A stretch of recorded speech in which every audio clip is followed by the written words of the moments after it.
Hello and welcome back to my channel. My name is Rebecca, or Becca, whichever one you want to call me. I'm fine either way. I thought I'd hop on and share with you my January TBR.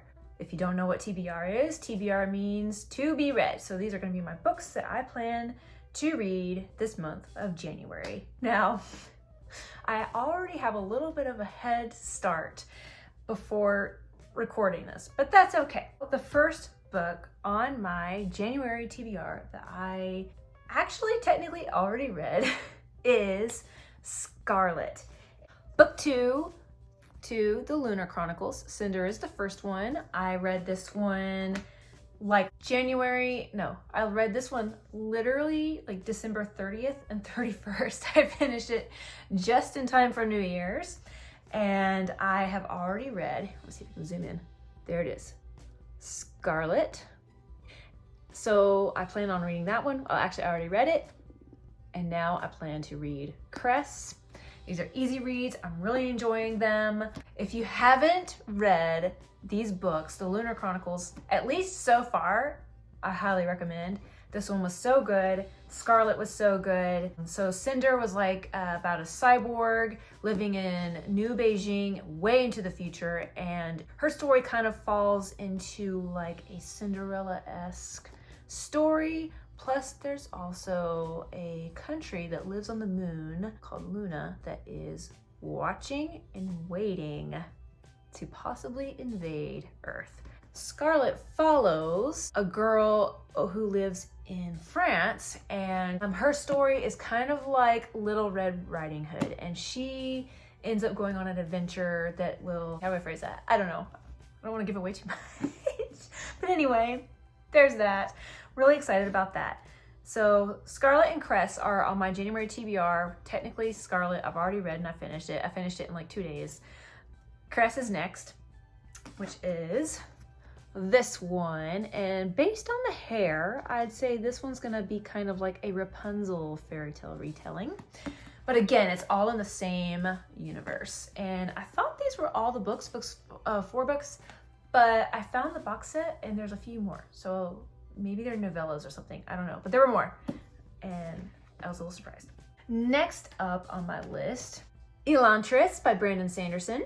This is a book that falls into the Casimir universe, I believe. And his first books that I read from him were the Mistborn series. They were so good. And a Brandon Sanderson book guide on YouTube told me I should read this one next. Even though this is his first book that he wrote, he said a good place to start with the Casimir universe by Brandon Sanderson is with Mistborn, which I already did, and then this one would be a good one to read next. And next, I just got this one in the mail, Spinning Silver by Naomi Novik. Miriam is the daughter of her village's moneylender, but poverty beckons as her father is too kind-hearted to collect his debts. Then Miriam hardens her heart and takes up his work. Her success creates rumors she can turn silver into gold, which attracts the fairy king of winter himself. He sets her an impossible challenge, and if she fails, she dies. Yet if she triumphs, a fate worse than death awaits. Wow. That sounds very interesting, so I'm hoping to read that this year. And honestly, there is no telling if I'm gonna even get to all of these or even finish them all. Before starting a booktube channel, there was a possibility I might, but now that I have, it takes up a lot of time, so we'll see. But I would like to read these. Next up is Divine Rivals. I just got this in my book haul. Ruthless Vows is the second book to Divine Rivals. They are a duology, and I'm so excited to see how this ends. As you can see, I've already started. I just couldn't help myself. I stayed up reading last night. I didn't get as far as I wanted because I was a bit sleepy, but oh well. So if you've not read Divine Rivals, I highly recommend. It's kind of like a romantasy, You've Got Mail type vibe. It's not our world, but it is similar. So think London, World War I. The gods are at war with each other, causing a lot of confusion. Yeah, I'm not gonna say too much more. You just gotta read it. That's all I'm gonna say. Another one, I've got more. I'm like, so listen, I'm a mood reader, okay? It's really hard for me to just like really strictly plan on what I want to read. So these are all, for the most part, just suggestions for me.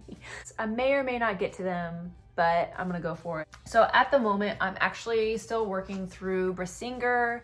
I'm reading through all of Christopher Paolini's Aragon books. It's called The Inheritance Cycle. And this is book number 3 out of 4. And the reason why I'm rereading them, because I've already read them like multiple times in my life. Paolini just released a new book called Murtagh that belongs in the same world as this. And I'm really excited about it and I can't wait to read it. I'm gonna reread all of these first. So I've already read Aragon and Eldest. And now it's Basinger. Next is If I Can Finish This. I mean, these are some chunky books, but you know, I'm a little more than halfway through. So if I can finish this one in time, I will definitely start this one, Inheritance, which is the final book. My guess is I'm gonna be so busy reading all of the others, plus trying to finish this one, I probably won't get to start this month, but then again, I might. So this is on the list. Next on my January TBR that I really want to get to, I want to read all of these so bad, but we'll see. I'm so excited to read my first Robin Hobbs book.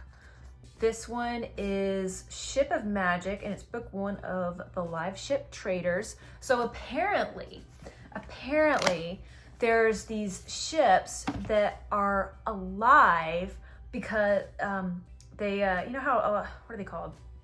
You know, like how ships will have like the mermaid or the person or whatever that's like on the front of the ship.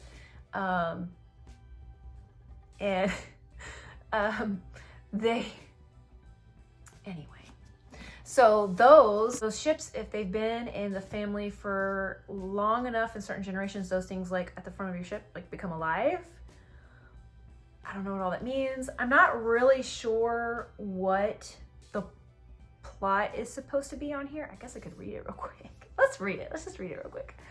Bingtown is a hub of exotic trade and home to a merchant nobility famed for its live ships, rare vessels carved from wizard wood, which ripens magically into sentient awareness.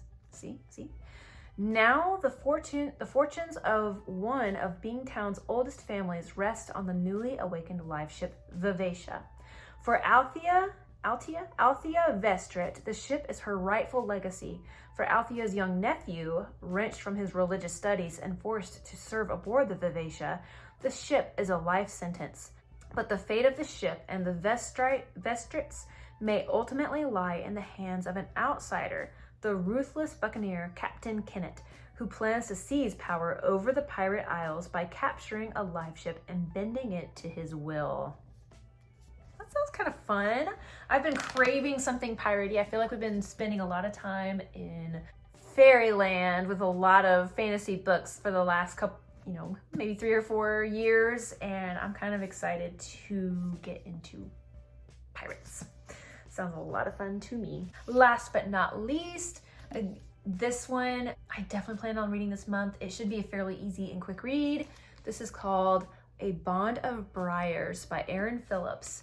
And this is a Ruth from the Bible, Ruth and Boaz, fairy tale fantasy retelling. I'm really looking forward to reading this one. Oh, I like the back of this. There is nothing so ruined that it can't be restored, and no one so wretched that they can't be redeemed. Let's see. Let's read the synopsis, shall we? She is bonded to a spirit who demands her blood. She follows a mother-in-law who resents her power. She meets a man who challenges everything she's ever believed. After a fatal illness takes Katrin's husband, she finds herself obliged to care for her mother-in-law, Mara, at any cost, even if it means traveling to Croyth, where magic is outlawed. Hounded by the suspicious townsfolk and burdened by Mira's bitter grief, Katrin struggles to keep all of her secrets hidden and make a new life in the foreign land. However, when the charming and charitable Callan Lockhart A wealthy lord who is at odds with the town welcomes her without judging her past. Katrin worries that his generosity will come at a price she is unwilling to pay. As her bond grows stronger, Katrin must prove her blood magic isn't dangerous or suffer the consequences of the truth being discovered. Does this sound intriguing or what? Really exciting. Wow. Okay, so there's all of my January TBR. I'm so stoked to get started reading I've already started reading them. I've already started reading Ruthless Vows. I am hoping to put together a reading vlog. We'll see what happens. I may read some other books in that too and give some reactions. There may or may not be spoilers in there, just so you know. We're just gonna see what happens. Yes, that's all I've got for you today. Thank you for coming by. Let me know what's on your January TBR or what books just in general you're looking forward to reading this year. I'm so excited that you came to hang out with me today. I will be back soon to have another bookish conversation with you all later. Bye.